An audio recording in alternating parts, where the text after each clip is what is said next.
Hey, welcome back everyone. Liquorhound with you. Thank y'all again for joining me. I do apologize in the long delay for this rum video, but it's finally here, and I think the only thing I have left are my vodkas to shoot, so that video will be coming up shortly. Today we're going to be going over some of my base mixers. I'll be just going real quickly over those, and we'll get into some very unique and hard to find sippers. Getting started with a very hard to find sipper, this Bacardi Reserve Limitada is only available on the Visitor Center on Puerto Rico. It is by far the best spirit that Bacardi is putting out currently, so if you are fortunate enough to be in that area, I do recommend you pick up as many of those as you can. The Bacardi 8, Bacardi Orange, and Bacardi Silver. Bacardi Silver, of course, is by far probably the best silver mixer on the market. And next to that, probably the best dark mixer on the market, Myers Rum. They do also make a platinum and a gold. I only have the platinum here. But again, if you're going to be mixing, you might as well just use Bacardi Silver if you're going to go white rum. Next we have Captain Morgan's Original Spiced with Captain Morgan's Private Stock. This is the old bottle style. This one came in a red velvet bag similar to Crown Royal. Now that bottle is like a little squatty, little dark bottle. But as far as the spirit that's inside, I prefer the old. I find that the older is a little smoother than the new stuff, and so if you can find those, add those to your collection. Moving along, Parrot Bay Coconut Rum, and we have Malibu Pineapple and Malibu Coconut.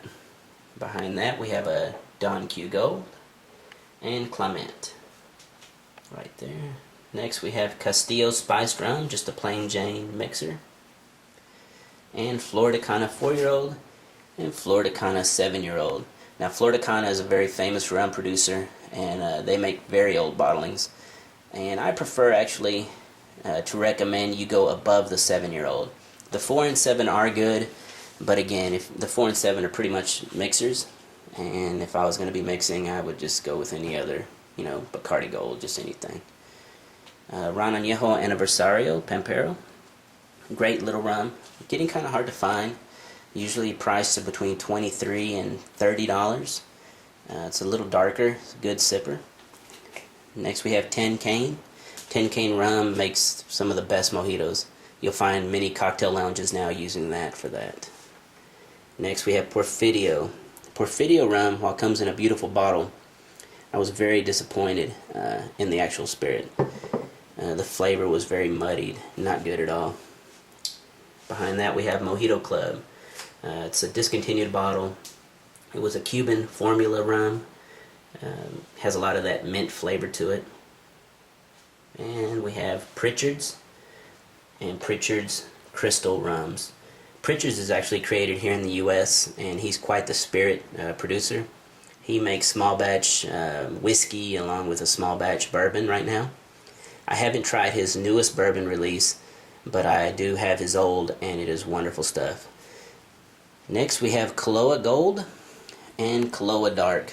Kahlua Gold and Dark were only available on Kauai up until about last year, and they started distribution to California, and they're looking to expand further east.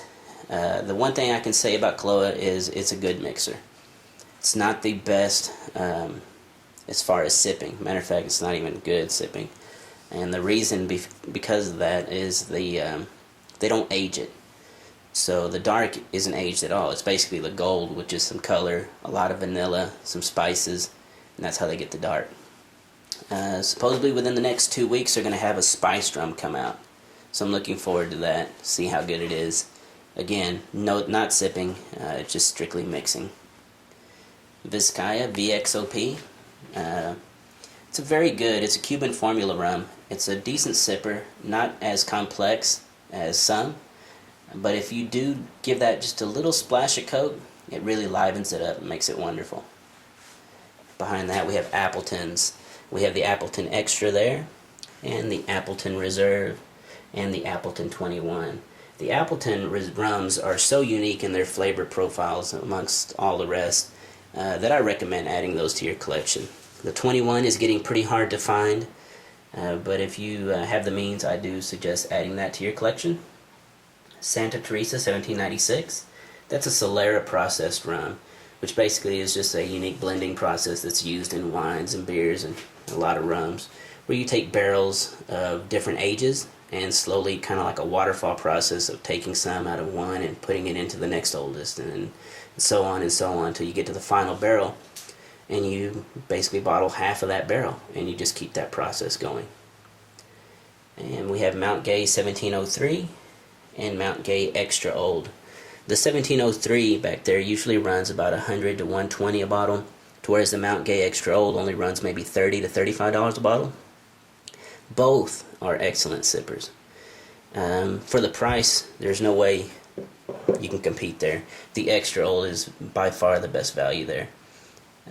That's not to say that the 1703 isn't tremendous, because it is. And moving along, we'll start with let's see, Ron Matsusalam and Angostura 1824. The Angostura 1824 has been discontinued for years now. I really enjoyed it because it has some cotton candy in there, along with some unique spices. They do make a 1919 bottling that came in at only, I think, a price point around $40. And a lot of connoisseurs say that they prefer the 1919 to the 1824. I haven't had the luxury of trying the 1919 yet, but I do know that the 1824 is very good. Now here was quite the marketing here, the Coyopa rum. The spirit itself wasn't the best in the world, but that front label with the dancers would light up whenever you would pick this bottle up, because it had a little speaker and that little button right there, and whenever you picked it up, it would start playing a little tune, and like I said, the front label would light up. Behind that we have Diplomatico, a Venezuelan rum. Diplomatico is probably a best buy if you can find it anymore. Usually only ran about $35, but to me, Venezuela and Guatemala make the best rums in the world right now.